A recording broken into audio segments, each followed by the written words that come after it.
Let's get back now to one of our top stories there. Former Steinhoff CEO Markus Jooste appearing before Parliament, where he was answering questions regarding the scandal, as many are calling it, that happened at the company late last year. Our reporter in Parliament, Manelisi Dubase, is joining us as well from Parliament, and we'll get to him right now as well. Good afternoon, Manelisi. I suppose the big question will be just whether this testament by Markus Jooste answers all the questions that we've had since December. Well, Arabile, in fact, it leaves so many questions unanswered. And, even members of Parliament, when they left just some few seconds away, they said that they are no wiser than before Mr. Jooste was here. He is literally not taking any blame for the crisis that happened at Steinhoff. Instead, he is blaming the whole thing on two issues. One, he says that there is a strategic business they were trying to enter into with a certain Dr. Steinhoff, to try to get a retail footprint into Europe so that they can become a bigger retail player globally. And he says after that went sour and wrong, Dr. Steinhoff went on to use the German tax authorities and the markets and the media to tarnish the reputation of Steinhoff. He said what eventually, literally made this whole thing went as it did. It was when the auditors, the Deloitte, refused to sign off on the statements, on the financial statements, and hence the company didn't release its financial statements on time. So there was the whole uncertainty, and that affected investor confidence and shareholders and the share value of Steinhoff.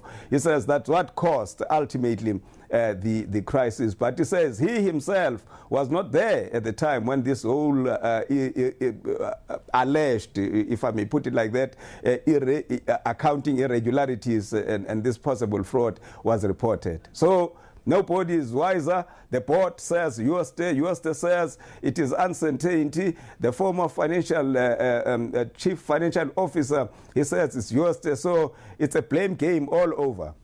Certainly is a blame game, and I suppose the question then that everybody else will then ask is then who actually should we be looking to for answers? Deloitte is still set to perhaps answer some questions, but we are also waiting for that PwC report. Any more word as to when exactly we will get that report? There was no certainty when the board was here, because that was the real question, that when exactly is this report by PwC going to be released? And Heather Son, the chairperson of the current board, couldn't give exact date as to when is this report is going to be released.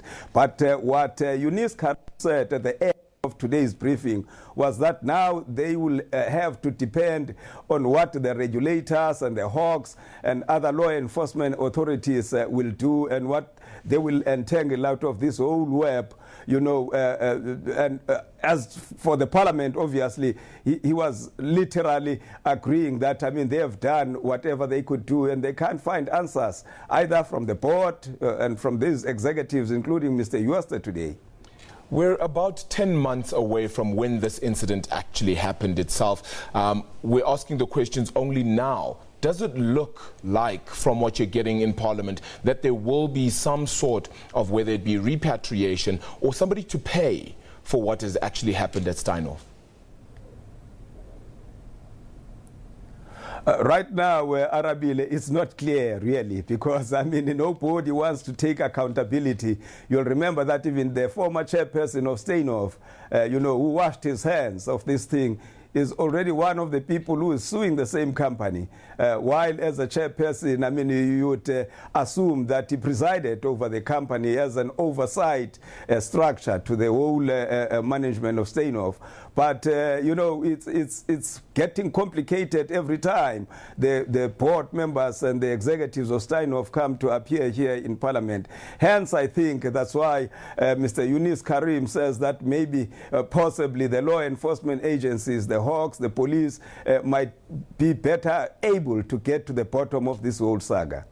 Manelisi Dubase, our parliamentary reporter there, out at that Steinhoff hearing. Of course, the former CEO of Steinhoff, appearing before Parliament and unpacking exactly what he thought happened at the entity before it failed last December.